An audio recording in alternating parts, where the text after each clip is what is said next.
kita ketahui. Kenapa? Supaya kita paham. Jangan gampang kopar kafir tapi nggak tahu penempatannya. Ya, ketika kita banyak orang yang tidak memahami makna kafir, akhirnya takut untuk menjatuhkan atau memvonis kafir seseorang. Ini juga nggak boleh. Ya, akhirnya apa? Jadi seorang murji'ah yang menganggap iman itu nggak putus sama sekali, atau iman tidak berubah sama sekali, sehingga ketika ada seseorang melakukan kufur akbar, dia tidak kafirkan. Kenapa? Nanti kalau saya kafirkan berarti saya halalkan darahnya, saya tumpahkan darahnya. Enggak seperti itu. Bukan seperti itu. Supaya antum paham bahwa kafir itu macam-macam. Tidak serta-merta seseorang dikafirkan langsung boleh dibunuh. Enggak. Ada tingkatannya. Begitu juga dengan orang musyrik. Tidak serta-merta seorang kita katakan ini orang musyrik, lalu kita harus bunuh, lalu kita habis rampas hartanya, enggak boleh. Kenapa? Ada orang-orang kafir yang bertingkat-tingkat yang tidak boleh dibunuh. Ya, kafir itu macam-macam. Yang pertama ada kafir harbi. Kafir harbi itu apa? Kafir yang memerangi kaum muslimin. Dan kafir ini, jenis kafir ini harus dibunuh. Harus dibunuh. Ketika dia melakukan perlawanan, ketika dia melakukan tipu daya, ketika dia melakukan tipu daya, ketika dia melakukan mata-mata atau kegiatan yang membahayakan kaum muslimin, maka dia katakan ini kafir harbi. Kafir harbi harus dibunuh. Ya, karena apa? Membahayakan kaum muslimin. Membahayakan kaum muslimin. Kafir harbi. Ini kafir ini yang harus ditumpahkan darahnya. Ya. Kapan? Ketika di medan perang. Ini kafir harbi. Ya, di medan perang, situasi darurat militer seumpamanya. Dibikin darurat militer. Karena apa? Ada penyusup yang masuk. Kita harus waspada terhadap mata-mata orang-orang yang mencuri-curi info tentang keadaan kaum muslimin. Orang-orang yang ini harus dibunuh karena membahayakan kaum muslimin. Ini kafir harbi namanya. Kalau kenapa kita harus membunuh? Karena kalau kita nggak bunuh dia yang akan membuat mudarat buat kita. Ya. Kemudian ada istilah kafir muahad. Kafir muahad itu apa? Kafir yang yang mempunyai perjanjian dengan kaum muslimin. Ya. Perjanjian untuk tidak saling serang, tidak saling membunuh. Ini muahad namanya. Ya. Jadi negara muslim, negara kafir membuat perdamaian, perjanjian perdamaian.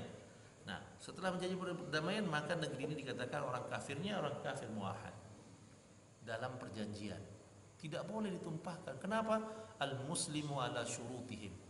Ya, seorang muslim itu memegang janji-janjinya, memegang sumpah-sumpahnya. Ketika seorang muslim mengatakan baik, kita ngadakan gencatan senjata, maka haram. Ini muahad namanya. Enggak boleh kita tumpahkan darahnya. Kenapa? Kita sudah buat perjanjian. Ini yang dilakukan Nabi sallallahu alaihi wasallam di Hudaybiyah. Ya kan? Di Hudaybiyah perbuat perjanjian. Nabi enggak boleh memerangi orang-orang Mekah. Orang Mekah juga tidak boleh memerangi orang Madinah, gitu kan? Kalau bahkan Nabi sallallahu alaihi wasallam memegang janjinya, ketika ada orang Mekah yang masuk Islam dikembalikan oleh Nabi sallallahu alaihi wasallam. Ya kan? Tapi ketika orang yang murtad dari Islam balik ke Mekah tidak perlu dikembalikan. Ya, selintas perjanjian ini sangat berat sebelah sampai Umar enggak setuju dengan perjanjian Hudaybiyah ini kan.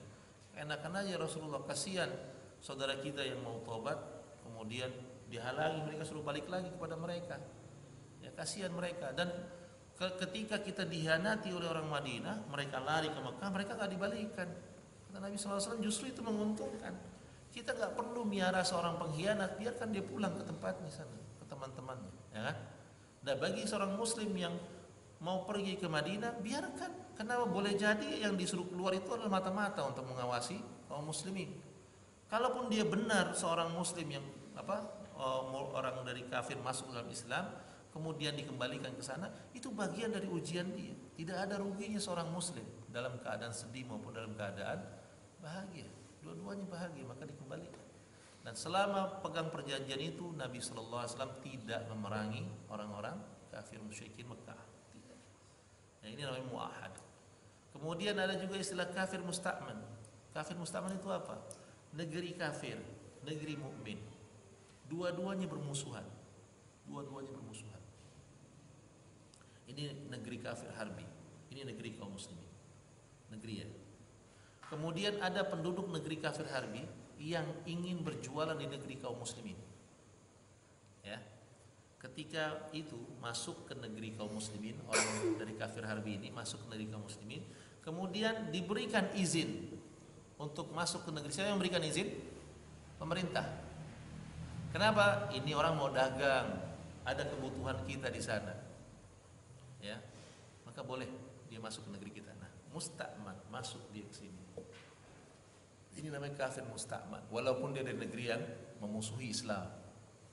Ya, seumpama Israel, Yahudi itu kan, seumpama Yahudi, atau apa Rusia seumpama yang memusuhi kaum muslimin, ya jelas harbi, memusuhi kaum muslimin.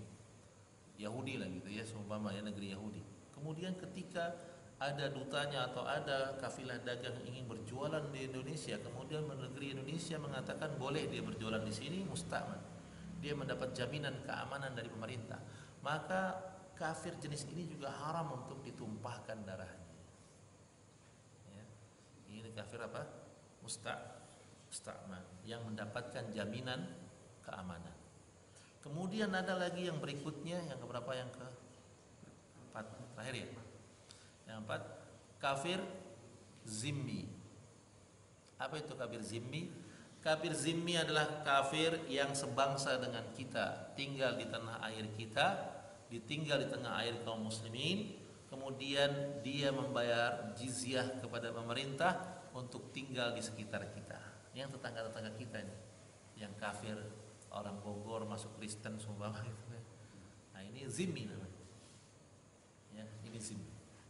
Nah, mereka ini haram juga untuk ditumpahkan darahnya. Ya.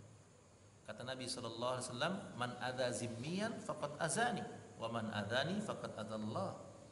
Siapa yang mengganggu kafir zimmi, maka dia telah menggangguku. Dan barang siapa yang telah menggangguku, berarti dia telah mengganggu Allah Subhanahu wa taala. Jadi kafir zimmi juga enggak boleh dibunuh. Kenapa? Dia bayar pajak pada pemerintah kita, bayar jizyah. Ya. Dia bayar jizyah. Nah, orang-orang ini kalau kita lihat dari kafir harbi, ada nggak di negeri kita saat ini yang harus diperangi, harus dibunuh? Dari jenis kafir-kafir yang ada nggak di negeri kita ini yang mesti dibunuh orang kafir ini? Tidak ada. Tidak ada. Yang mana? Nggak ada kan? Nah, kalau nggak ada, lalu kenapa kaum muslimin ada sebagian mengatasnamakan jihad dan membunuh orang-orang kafir yang ada di negeri kaum muslimin? Mereka rata-rata masuk ke sini, kalaupun turisnya mereka mendapat visa. Visa bukankah itu musta'man, jaminan keamanan dari pemerintah? Ya kan? Kalaupun mereka berbuat maksiat di negeri kita, zina, minum-minum, telanjang, jalan, bukan tugas kita, itu tugas pemerintah. Kalaupun mau dipenjara, dipenjara, bukannya untuk dibunuh. Bukan. Tidak bisa, karena Islam itu memiliki keadilan. Tidak serta-merta langsung orang kafir yang memusuhi Islam di sana di kampungnya lalu ke sini berarti harus kita bunuh. Enggak boleh. Islam itu agama yang gentle. Ya. Agama yang berani. Berani satu lawan satu. Bukan dengan tipu daya. Bukan menunggu orang lengah baru dibunuh, enggak. Kita menganggap bahwa yang harbi itu yang harus diperangi. Ini harus diketahui, kita pahami betul bahwa ini jenis-jenis orang kafir. Supaya apa? Supaya ketika ada ustadz yang mengatakan ini si fulan kafir, bukan berarti si fulan harus dibunuh.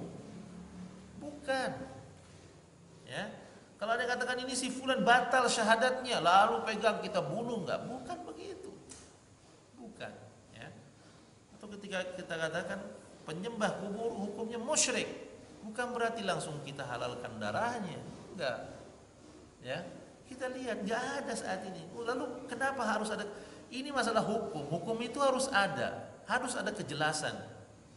Ya, harus ada kejelasan antara farq baina muslim wal kafir. Ada penjelasan antara seorang kafir dengan mukmin. Itu pertama apa? Supaya kita lebih paham tentang bagaimana berdakwah, apa prioritas utama kita. Kalau kita belajar untuk takfir, ya belajar nanti di tauhid dari istilah takfir, mengkafirkan seseorang itu bukannya untuk membunuh, tapi supaya kita tahu prioritas dakwah kita apa. Ya kan?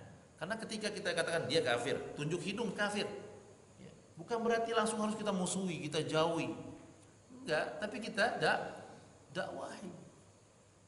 Jadi ketika kita tahu, oh dia kafir, nggak taunya nih. Kenapa? Oh masih minta-minta sama batu, masih minta-minta sama kuburan, berarti kafir. Apa yang mesti pertama kita dakwahi? Tauhid. Jangan dicela dulu cara dia kunut, jangan. Ya. Jangan dicela kunutnya. Benarkan dulu tauhidnya. Jadi prioritas dakwah kita ke sana. Jadi bukan untuk sekedar kafir, syirik atau bunuh, bukan itu. Hanya untuk mencari prioritas dakwah. Supaya juga apa? Supaya kita berhati-hati terhadap kekafiran. Jangan sampai kita terjatuh di dalamnya. Ketika kita belajar takfir, nanti takfirnya mengkafirkan ini di tauhid pasti belajar itu. Kenapa? Karena ini kan masalah tauhid itu hitam putih antara mukmin dengan mukmin dengan kafir, ya kan? Musyrik dengan muwahhid harus jelas. Enggak boleh tengah-tengah, enggak boleh samar-samar. Dikatakan dia seorang muwahhid berarti dia saudara kita, penuhi hak-haknya. Ketika kita katakan dia orang musyrik, maka kita katakan bahwa dia adalah mad'u kita yang harus kita dakwahi. Supaya apa? Supaya dia meninggalkan kesyirikan. Ya kan? Ini apa sasaran utama kita? Ajak mereka untuk meninggalkan kesyirikannya. Ya.